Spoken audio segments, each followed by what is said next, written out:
Vamos partilhar e ir até este PowerPoint, que foi aqui que ficámos no outro dia, em que estivemos a ver as várias adaptações que vamos continuar a ver com mais pormenor durante a próxima semana, e que são vários tipos de adaptação que vão acontecer no corpo da grávida. Vai implicar seleção específica e modificação de algumas formas de exercício. Vai implicar a supervisão da técnica de execução dentro do possível, portanto, para determinados tipos de exercício em função da intensidade, e portanto, estas próprias adaptações que vão acontecer de forma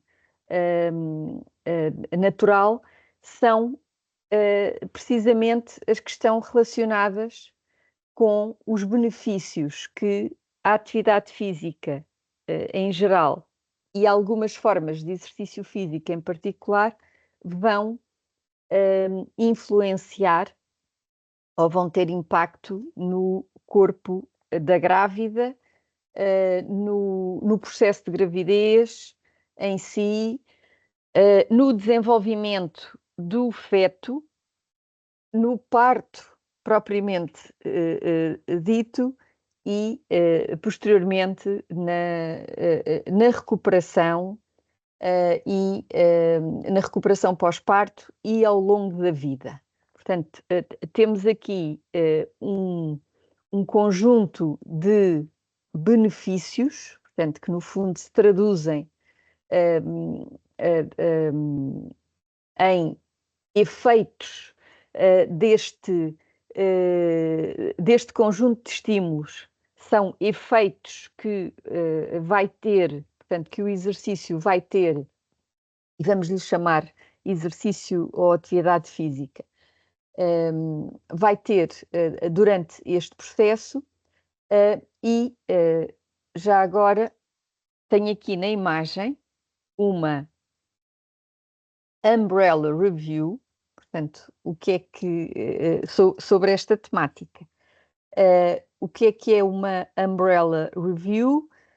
Vimos no outro dia na aula sobre os vários tipos de estudo, e podemos revisitar que uma revisão Umbrella é uma revisão sistemática de revisões sistemáticas. Okay? É um bocadinho mais complicado. Ou seja, realizaram-se nos últimos anos um conjunto de revisões sistemáticas de estudos de intervenção, ou estudos RCT, que utilizaram uma determinada forma de exercício ou uma determinada forma de atividade física durante a gravidez e o pós-parto, e foi avaliado o efeito numa determinada variável. Okay? Se fizermos uma pesquisa na PubMed ou outra base de dados, já vamos encontrar uma quantidade aceitável de revisões sistemáticas, e de modo que estes autores realizaram já em 2019 uma revisão sistemática desse conjunto de revisões sistemáticas que tinha sido realizado até então. Algumas, portanto, este estudo foi publicado numa das melhores revistas científicas da área, Medicine and Science in Sports and Exercise, é a revista do ACSM, publicada pelo ACSM, e já agora seria uma excelente ideia desenvolver uma Umbrella Review enquanto trabalho final de pós-graduação, porque esta Umbrella Review já está desatualizada, portanto já foi publicada em 2019, agora seria interessante ser revista em 2025, não deixa, no entanto, de ser um bom estudo de referência e único, pelo menos até há pouquíssimo tempo, é um trabalho único que nos dá aqui uma perspectiva relativamente a várias variáveis, portanto, particularmente no que se refere à saúde, refere-se portanto, à atividade física em geral, o que significa que inclui várias formas de exercício também, refere-se a duas fases, portanto, à gravidez e ao pós-parto. E vem confirmar o que já se sabe, portanto, há muito tempo, aliás, temos evidência desde o século passado, em que o exercício físico é efetivamente considerado um medicamento. Está aqui este estudo de revisão que é também bastante interessante, já é antigo, mas sustenta aqui porque é que o exercício físico e determinadas formas de exercício físico, nomeadamente naquilo que é a prevenção de doenças cardiovasculares, comparativamente a um medicamento tradicional, a um comprimido, é um formato terapêutico que com um custo significativamente menor e que tem efeitos, ou seja, desencadeia mecanismos que são bastante favoráveis, quer à prevenção de doenças cardiovasculares, quer outro tipo de doenças. Não obstante, torna-se particularmente importante quando estamos à procura de informação na literatura, e por isso é que, em primeira instância, devemos identificar o tipo de estudos que estamos à procura, porque dizer que a atividade física ou o exercício físico tem benefícios, sim, é um facto, mas que tipo de efeitos, que tipo de benefícios também terá alguns riscos em algumas situações, não em tantas como se pensa, portanto é tudo uma questão de adaptar e identificar quer a dose, quer o receptor, não é? Portanto, o estado de saúde, o estado de condição física, a experiência, portanto, há todo um conjunto de fatores que vai ser necessário identificar para nós percebermos que, efetivamente, esta dose é adequada para esta pessoa, esta dose neste formato. Portanto, as questões que se colocam quando pesquisamos sobre esta matéria ou quando queremos dizer sim, isto tem, há evidência científica relativamente a esta dose de exercício, relativamente a esta condição de saúde ou outra, em primeiro lugar, temos que identificar, então, mas este efeito é agudo ou crónico?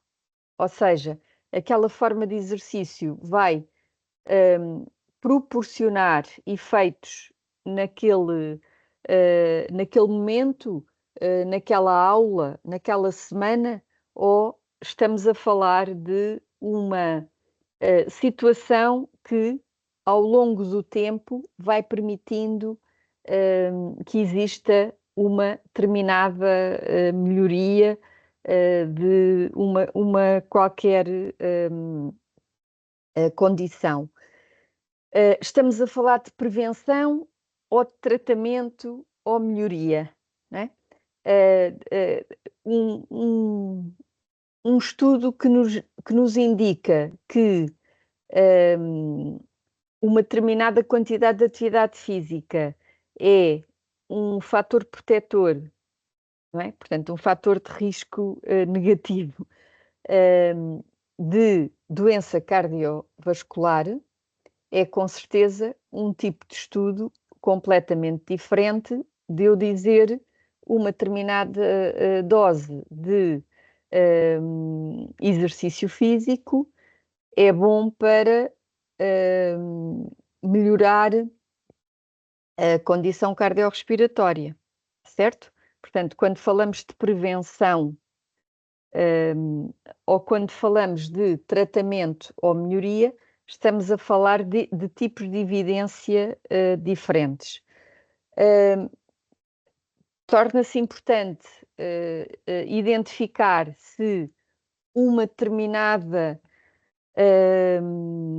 referência é baseada em evidência científica ou é baseada em opinião de especialistas, portanto, também já vimos essa situação, ou seja, eu só posso dizer melhor, eu posso dizer que esta forma de exercício funciona porque já tenho muita experiência profissional, já fiz uma intervenção de muitos anos com determinadas, com X grávidas, neste caso. Mas onde é que está o RCT, não é? Portanto, onde é que está o estudo científico que me sustenta determinadas abordagens? E isto é particularmente importante quando utilizamos o exercício físico como forma de tratamento, ok? Porque uma coisa é eu dizer, estou a utilizar esta forma de exercício para melhorar a condição física, para melhorar a autoestima, para melhorar a felicidade e o bem-estar. Outra coisa é eu dizer, estou a utilizar esta forma de exercício porque existe evidência que ele tem efeitos terapêuticos e me permite prevenir disfunções do pavimento pélvico, por exemplo, aliviar lombalgias, controlar a diabetes, ok? Portanto, são duas abordagens diferentes e que requerem que, ou devem requerer, que exista evidência que me justifique estes efeitos positivos. E aqui a última questão acaba por ser a mais pertinente, que tem a ver com a dose ou tem a ver com o volume. Muitas vezes chamamos-lhe carga de treino, ou volume de atividade física, ou então dose de exercício. Ou seja, ao longo das 24 horas, não é? do dia, em que se considerarmos que há aqui uma certa quantidade de horas, 8, não é? 8 horas, 7, 8 horas, em que é dedicado ao sono, temos as restantes horas do dia para realizar atividade física, obviamente ter intervalos de repouso.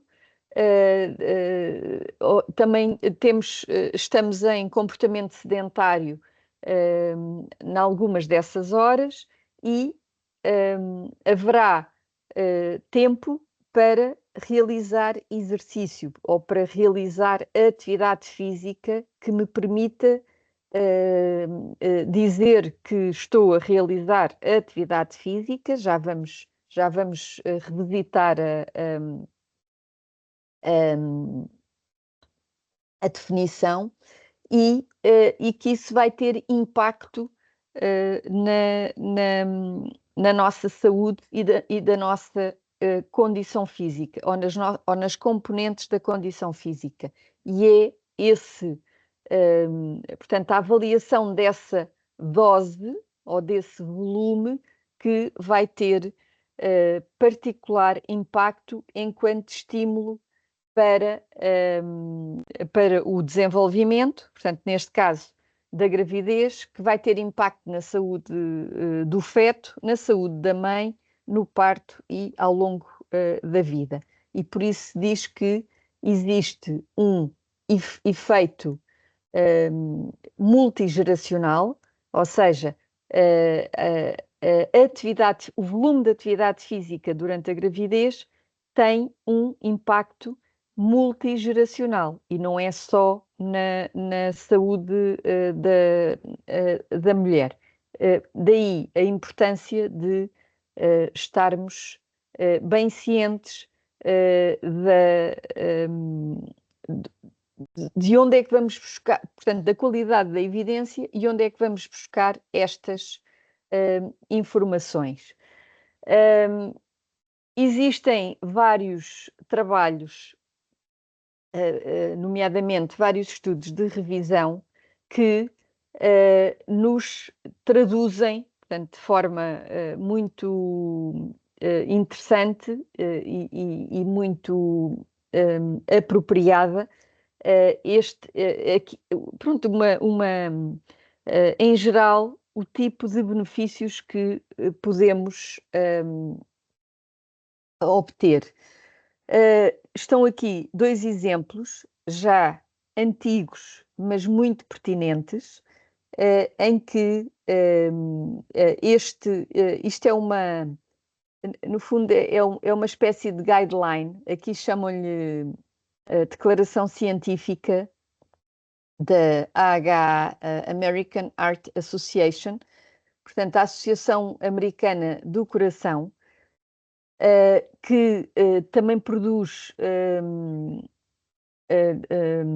tem também revistas científicas, suporta revistas científicas e é também uma associação bastante interessante. Claro que esta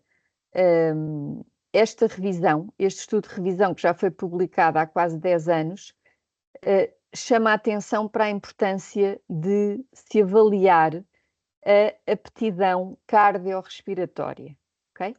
A aptidão cardiorrespiratória é uma das componentes da aptidão física e ultimamente também tem sido considerado como um biomarcador de saúde poderosíssimo, ok? Obviamente que a aptidão cardiorrespiratória consegue-se avaliar de determinada forma e implica que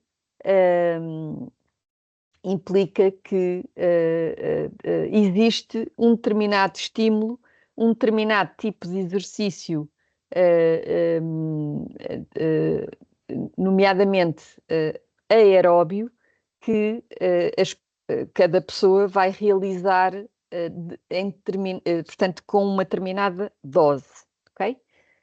Obviamente, para melhorarmos esta aptidão cardiorrespiratória, é importante manter esse estímulo de forma continuada e é importante saber como avaliar esta componente. E a grávida não vai ficar fora da importância de se fazer uma avaliação, a mulher muito menos. Portanto, há aqui esta associação chama precisamente a atenção da importância deste indicador, que é um indicador que durante muitos anos foi quase exclusivamente utilizado e avaliado em atletas, mas quer dizer, os atletas em geral pressupõem um bom nível de aptidão cardiorrespiratória e por muito que treinem, portanto, temos limites biológicos, não é? Portanto, se treinarmos força, não vamos ficar super mulheres, não vamos rebentar o músculo, há um limite biológico, tal como há um limite relativamente ao sistema cardiorrespiratório. Portanto, e nós temos valores de referência para quem ultrapassa, chega ali ao topo de uma boa aptidão cardiorrespiratória. Portanto, leitura recomendada, esta revisão muito interessante. Outra leitura que recomendo é aqui outra Professora Rita, umbrella. desculpe, posso fazer Sim. uma questão? Sim. Esse documento diz precisamente como é que nós conseguimos avaliar essa capacidade respiratória, porque, por exemplo, em ambiente de ginásio eu acredito que seja mais simples, mas nós, em preparação para o parto ou mesmo em ambiente domiciliário, não temos tantas ferramentas que consigamos avaliar a capacidade respiratória da grávida e obviamente que será mais reduzida, mas aquilo que eu sinto é que existe ali algum cansaço ou alguma dispneia associada a exercícios muito simples. Sim, Ana Filipa, não estou a vê-la. Desculpe. Já agora gostava de pronto, olhar para as vossas Claro que sim, câmaras. desculpe.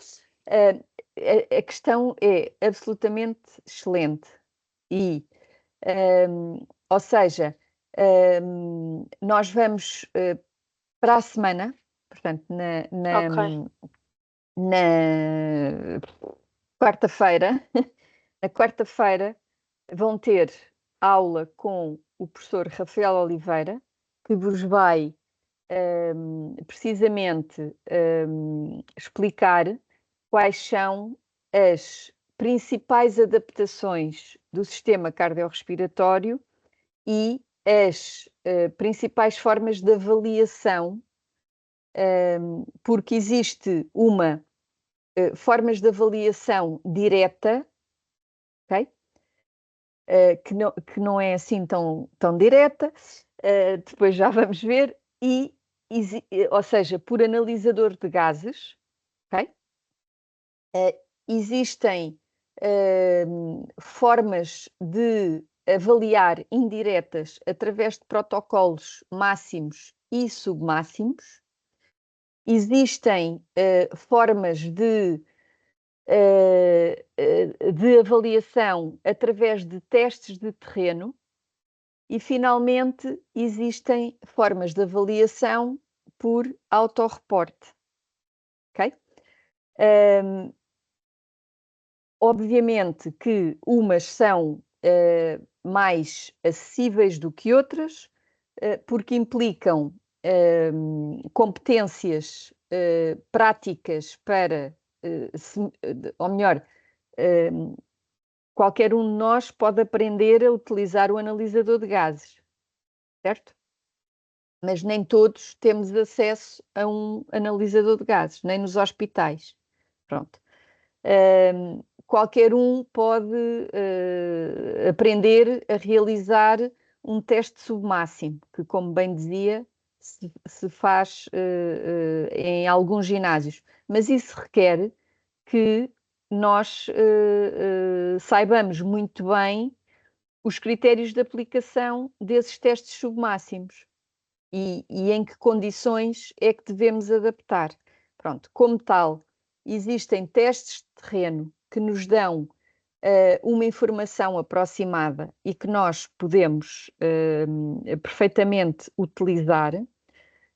E quando digo nós, fisiologistas do exercício, e vocês, enfermeiras de saúde materna, porque obviamente em consulta de ginecologia ou de médico de família não haverá, presumo que não haja tempo para tal coisa, mas existem inclusivamente formas de avaliar a condição cardiorrespiratória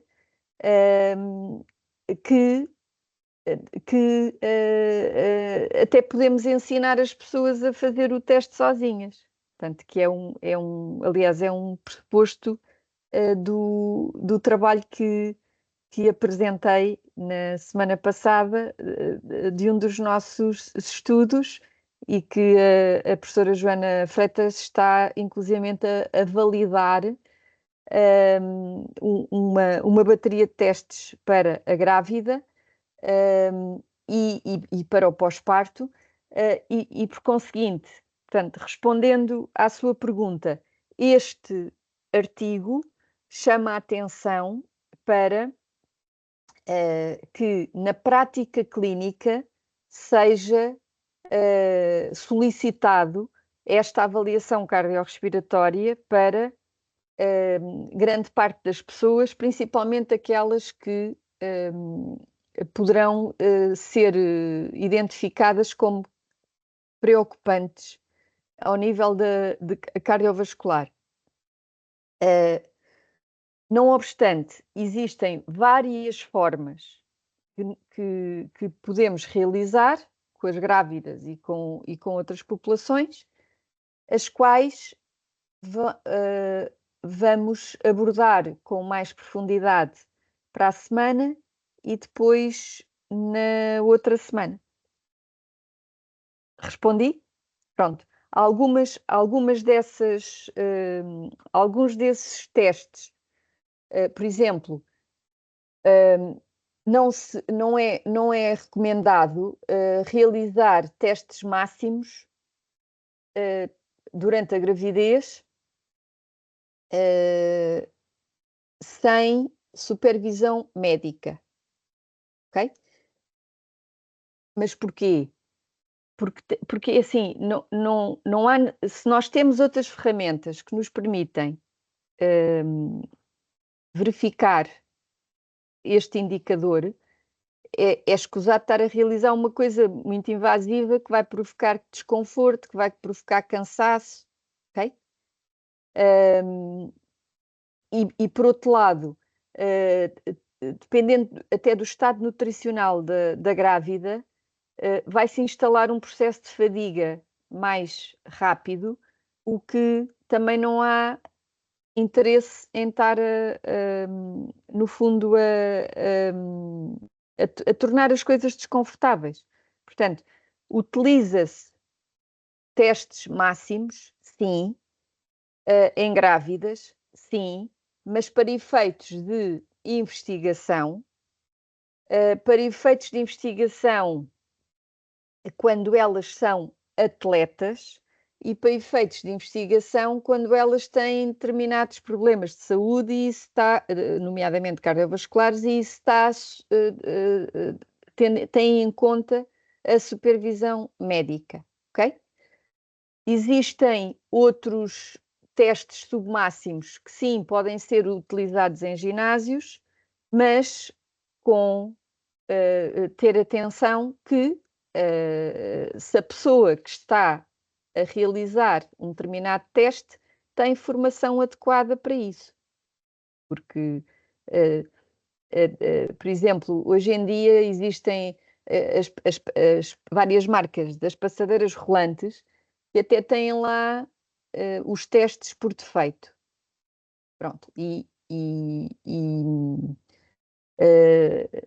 Haverá situações em que põem as pessoas na passadeira, carreguem no botão e depois aquilo dá um determinado valor. Pronto. Eu costumo dizer aos meus estudantes da Escola Superior de Desporto de Rio Maior, portanto, vocês nunca, jamais, em tempo algum, respondem a um cliente que, pronto, aquele valor é o que foi dado pela passadeira. Portanto, isto não existe. Okay? Portanto, nós temos que saber que tipo de teste é que estamos a realizar, porque é que aquele teste é feito daquela maneira, qual é o protocolo que temos que seguir e o que é o valor final, porque inclusivamente a máquina pode estar descalibrada e dar um valor que não tem nada a ver, não é? E até na bioimpedância, provavelmente a professora Cristina Portela vos chamou a atenção relativamente às balanças e às vezes a balança diz assim um disparate e as pessoas acreditam. E não pode ser porque aquilo pode não ser correto. Portanto, aquilo que é correto é nós realizarmos o teste com alguém que perceba de composição corporal para saber interpretar. Portanto, aqui é a mesma coisa. É assim, ninguém morre porque fez um suposto teste submáximo e aparece lá um valor, não é? Principalmente se for em cicloergómetro, porque na passadeira rolante até pode cair, há o risco de queda, mas no cicloergómetro, em princípio, não vai cair e é super utilizado com pessoas idosas e com grávidas, porque está ali, faz o teste e aquilo dá um. Mas ninguém morre. Mas pode estar a dizer um disparate. Ou seja, já que pedimos a alguém para realizar um determinado teste, já agora convém saber o que é que aquilo quer dizer, como é que se faz e como é que se interpreta. Tá? E depois podermos comunicar à grávida ou outra pessoa qualquer que tem ali margem de melhoria. Não é? Pronto. E, além disso, uma, uma, uma mulher grávida, portanto, independentemente da idade, que tenha valores fraquíssimos em termos de aptidão cardiorrespiratória, isto é altamente preocupante, não é? Porque a aptidão, o nível de aptidão cardiorrespiratória está associado à longevidade e à redução da mortalidade por várias causas, não é só as doenças cardiovasculares, inclui também cancro, etc. Daí a importância de se realizar, sim, mas temos que ter noção que, do ponto de vista clínico, consegue-se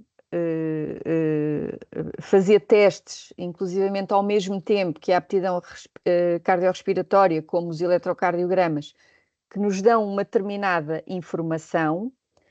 A nível de ginásio ou a nível de treino personalizado ou a nível da enfermagem ou mesmo em termos autónomos, existem ferramentas que nós podemos fazer e que nós podemos ensinar às pessoas. Até um simples questionário que também vamos aprender a utilizar, que está validado para a fase da gravidez e que é uma coisa super simples que pode-se configurar logo como um alerta, não é? Se a pessoa responde que acha que a sua aptidão cardiorrespiratória é fraca comparativamente a outras pessoas da sua idade. Tá? Respondi? Mas depois vamos aprender coisas fantásticas, tá? E que têm vários formatos de adaptação. Por exemplo, nas escolas, com as crianças, realizamos alguns testes que têm a ver precisamente com esta aptidão cardiorrespiratória e outras, tá? Como antigamente realizava-se o Cooper, hoje em dia faz-se o vai-vem, que eles chamam o teste dos bips, pronto, não sei se vocês têm crianças, mas pronto, com certeza conhecem jovens que estão na escola, e até há uns anos, a esta parte, realizava-se o Cooper, portanto, andar a correr, quer dizer, caminhar ou correr o mais possível num percurso de 1600 metros, e depois contava-se o tempo, a frequência cardíaca, etc. Entretanto, e esse teste era usado a nível internacional e está ultravalidado e aplica-se para várias populações. Existem variações deste teste, como o teste da milha ou da milha e meia, ok? Que pode ser realizado em passadeira rolante ou, portanto, na rua. Existe o teste da marcha e o teste dos 6 minutos de marcha, que é espetacular, que se utiliza na população adulta e pode-se utilizar também na população de grávidas, e está validado, e inclusivamente é um teste que até se pode ensinar para elas fazerem e para qualquer pessoa fazer ao longo da vida, porque, por exemplo, a partir de determinada idade, a velocidade da marcha é uma variável importantíssima relativamente à autonomia. Só esta simples variável que facilmente também, hoje em dia, então, pode ser medida. Boa? Mas depois falamos mais sobre este assunto, que é um assunto que eu gosto bastante de falar e que há, principalmente porque há evidência e temos soluções práticas espetaculares para utilizar enquanto profissionais do exercício ou da saúde. Assim haja vontade e alguma disponibilidade para ajudar as pessoas. Obrigada pela questão. Onde é? Portanto, vamos lá voltar. Agora perdi-me. Não, está aqui. Portanto, estudo de revisão sobre a importância da avaliação cardiorrespiratória, tema a explorar um bocadinho com mais profundidade para a semana e depois para a outra. E aqui nesta...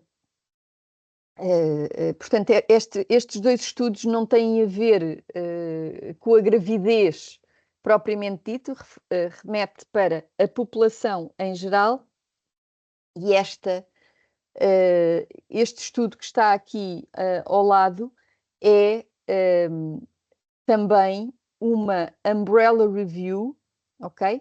Portanto, uma revisão sistemática de revisões sistemáticas que tem a ver com os benefícios os benefícios da atividade física para a saúde. Foi também publicada numa revista de cardiologia, já foi publicado em 2017, é também um excelente tema para se pensar e refazer e aplicar à fase da gravidez. Outro artigo de revisão que nos vai interessar bastante, portanto, tem a ver com esta publicação do ACSM, que também já tem alguns anos, portanto, é uma guideline, chama-se Position Stand do American College of Sports Medicine, mas é uma guideline relativamente à prescrição de exercício, ok? E esta guideline aplica-se à população adulta aparentemente saudável, que é a chamada população de referência, ok? Portanto, quando nós, mais à frente, na outra semana, vamos começar a falar com mais propriedade relativamente o que é isto da prescrição de exercício, e vamos também perceber que todos os documentos de recomendações e todas estas as componentes da prescrição de exercício, as chamadas componentes da prescrição de exercício, se comparam, portanto, enquanto referência com a população adulta aparentemente saudável, e foi precisamente o ACSM que começou a estruturar esta informação. Ou seja, e tudo partiu deste documento, e nomeadamente foi disponibilizado o livro de apoio, portanto, o texto de apoio mais importante da área, que é precisamente Guideline, ACSM Guidelines for Exercise Testing and Prescription, ok? Portanto, esse livro é o documento de referência que foi publicado pela primeira vez em 1975, se não me falha, pelo ACSM, e o documento que vos terá chegado tem a ver com a 12ª edição que foi publicada este ano, ok? De vez em quando eles fazem uma atualização e publicam uma nova edição. De qualquer forma, esse livro de guidelines baseia-se portanto, nesta estrutura deste documento que é um documento de 15 páginas, já foi publicado em 2011 e tem... não é de 15 páginas, este já é... Desculpem, este é de 2009. Estava aqui agora a confundir com o de baixo. Este é de 2009. E portanto, explica quais são as componentes da prescrição do exercício, em termos de quantidade e qualidade. E o que é que isto quer dizer? Para cada tipo de exercício haverá uma determinada quantidade, ou seja, uma intensidade, uma duração, uma frequência, portanto, e estas três componentes, intensidade, duração e frequência, é que se configuram como o volume, ok? E depois, para dar resposta às várias componentes da condição física, ok? E essas componentes da condição física, genericamente, dividem-se em cardiorrespiratória, musculoesquelética e neuromotora, ok?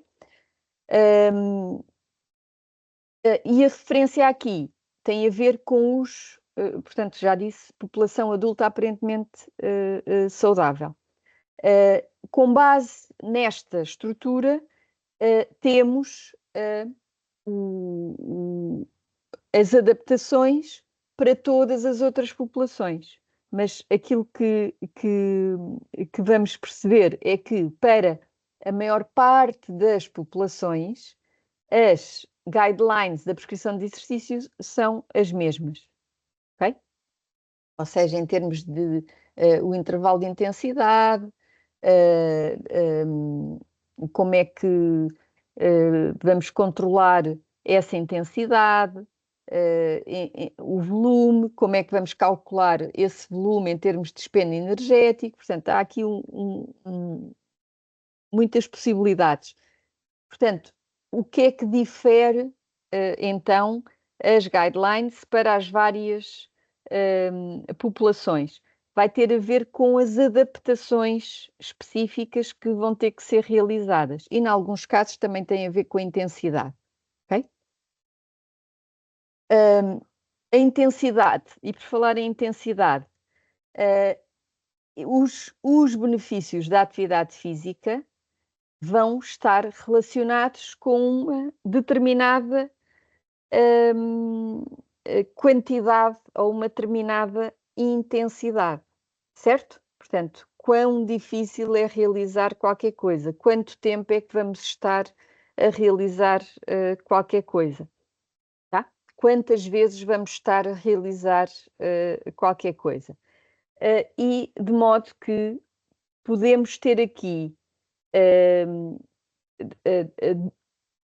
duas perspectivas, portanto, uma perspectiva relacionada com a parte mais fisiológica, digamos assim, ou seja, em termos de intensidade moderada, o que é que isto quer dizer? Portanto, como é que um determinado volume de atividade física se traduz em equivalentes metabólicos, ok?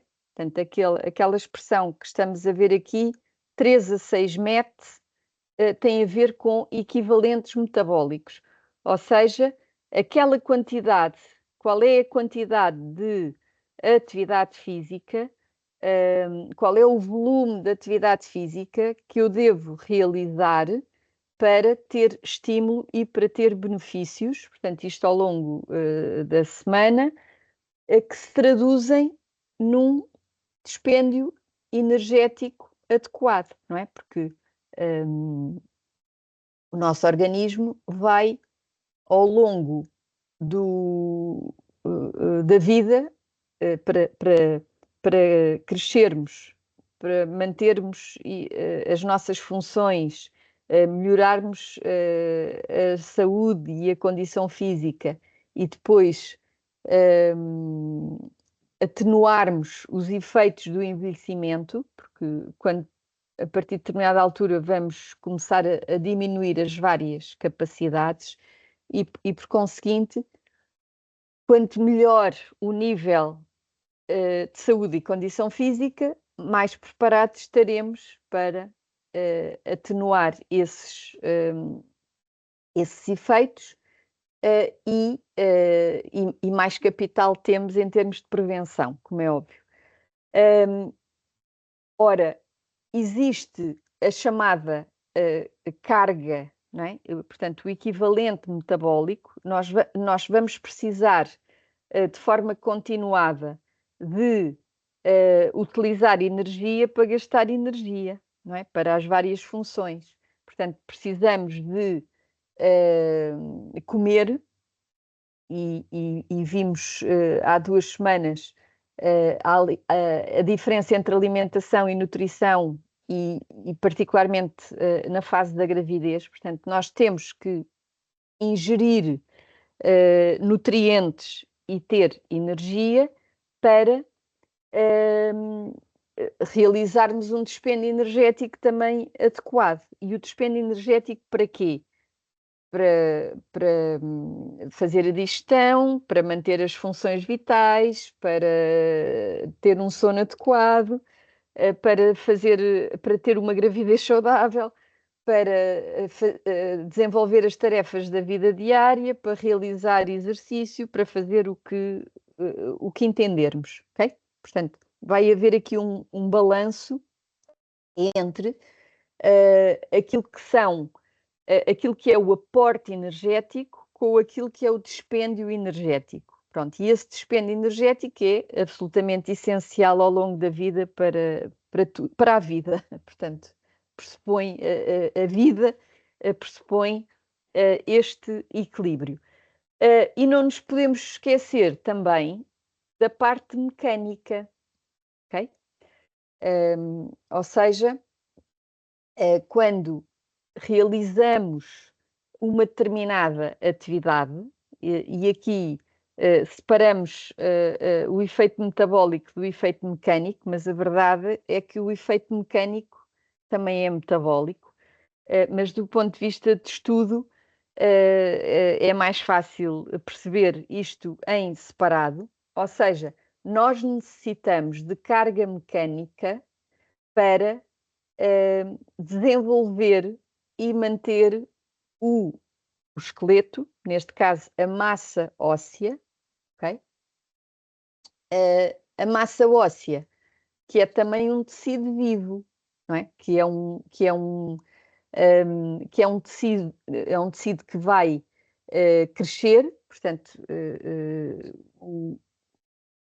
nós humanos, nós mamíferos em particular, quando nascemos, somos muito atrasados, não é? Comparativamente a outros mamíferos, e somos muito atrasados porque somos muito pequeninos, temos alguns reflexos, mas não conseguimos comer sem ser líquidos. Temos que desenvolver inclusivamente a visão, não falamos, do ponto de vista motor, necessitamos ali de quase um ano até conseguirmos aprender a andar, ou seja, nós vamos precisar de uma determinada carga mecânica, vamos precisar de movimento que vai estimular esse desenvolvimento musculoesquelético, ou seja, massa óssea e a massa, a restante massa magra, que tem a ver com a massa muscular, para ir desenvolvendo as nossas funções, para crescer, para nos mantermos e para ter, preferencialmente, um capital de densidade mineral óssea quando chegamos mais tarde na vida e vamos começar a perder essa densidade mineral óssea. Acresce que aqui a massa óssea vai ter outras implicações e vai ter outros efeitos ao nível das alterações hormonais, e aqui há uma grande distinção entre o corpo da mulher e o corpo do homem, naturalmente, porque todo este sistema vai ser muito afetado ao longo da vida por causa das alterações hormonais que estão relacionadas com o corpo da mulher e, consequentemente, com a reprodução, não é? Que vai ser de particular importância que exista esta tal carga mecânica saudável, portanto, que é considerado as formas de movimento, ou seja, a atividade física que tem a ver com movimento e que proporciona efeito osteogénico. Okay? Este efeito osteogénico, o que é que isto quer dizer? Que nós precisamos de carga mecânica adequada durante a vida toda para existir a produção e a remodelação óssea também ao longo da vida. E isto também pode ser medido, mas também deve fazer parte daquilo que é o plano de prescrição de exercício.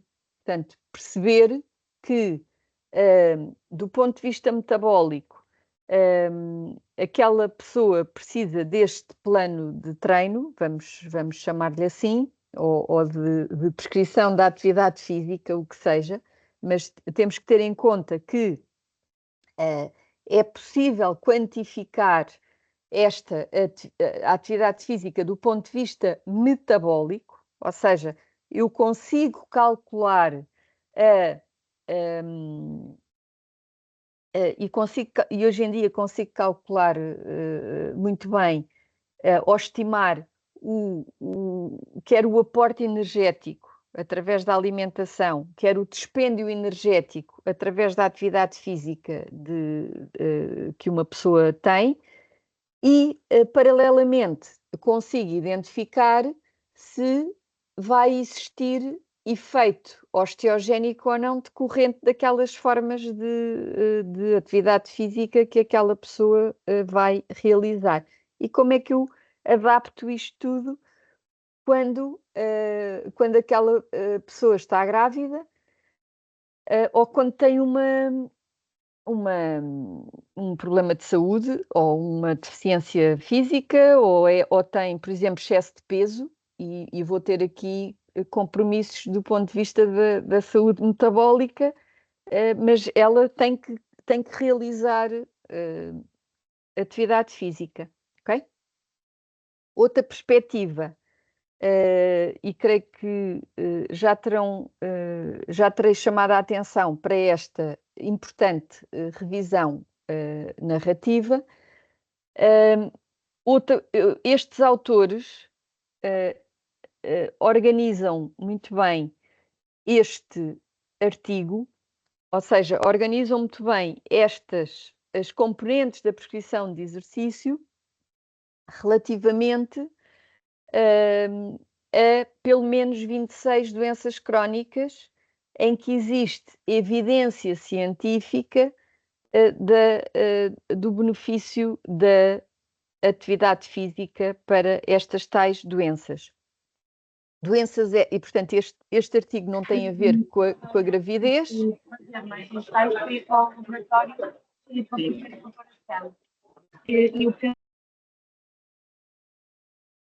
E o som.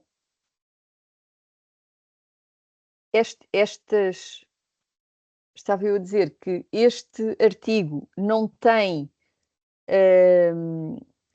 que ver com a fase da gravidez, tem a ver com 26 doenças crónicas em que existe evidência que a prescrição de exercício em determinados formatos será importante ser utilizado como terapia, mas algumas destas doenças podem ocorrer ou podem existir nas nossas grávidas, como o cancro, por exemplo, que é um assunto que está pouco explorado, e por conseguinte podemos olhar para este artigo, que me parece que é de leitura obrigatória, só tem 70 páginas, mas lê-se muito bem, e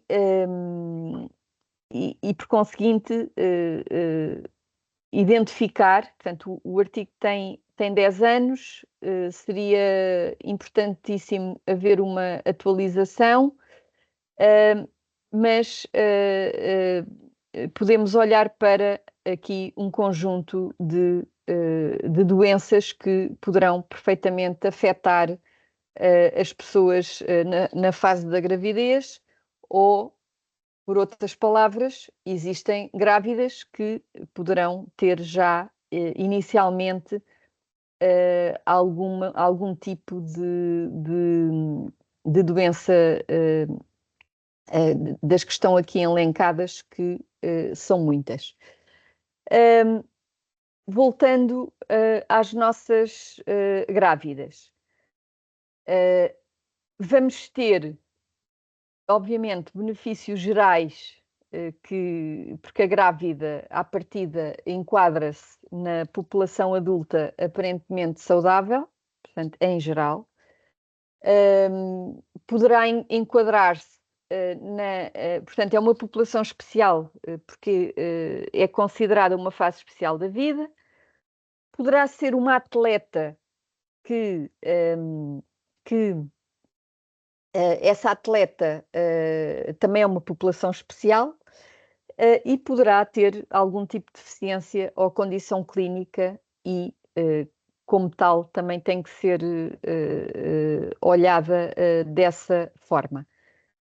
De modo que, quando se fala dos benefícios da atividade física durante a gravidez e o pós-parto, estamos-nos a referir à mulher enquanto população adulta aparentemente saudável de forma geral, e estamos-nos a referir a às adaptações muito específicas que têm a ver com a gravidez e só a gravidez e o pós-parto, e que vão e em que existe uma portanto, evidência da importância particular da atividade física, em mantermos um determinado nível de atividade física e com impactos multigeracionais, tais como já foi referido. O que é que, não obstante, portanto, temos aqui várias pandemias que que prejudicam portanto, este comportamento. No fundo, a atividade física acaba por ser um comportamento e recentemente ficámos todos a aprender o que é uma pandemia, não é? Por causa do Covid, mas não nos podemos esquecer que já existe há alguns anos uma pandemia também relacionada com a obesidade e uma pandemia relacionada com a inatividade física. Quer a inatividade física, quer a obesidade e excesso de peso são de particular prejuízo relativamente à saúde da grávida.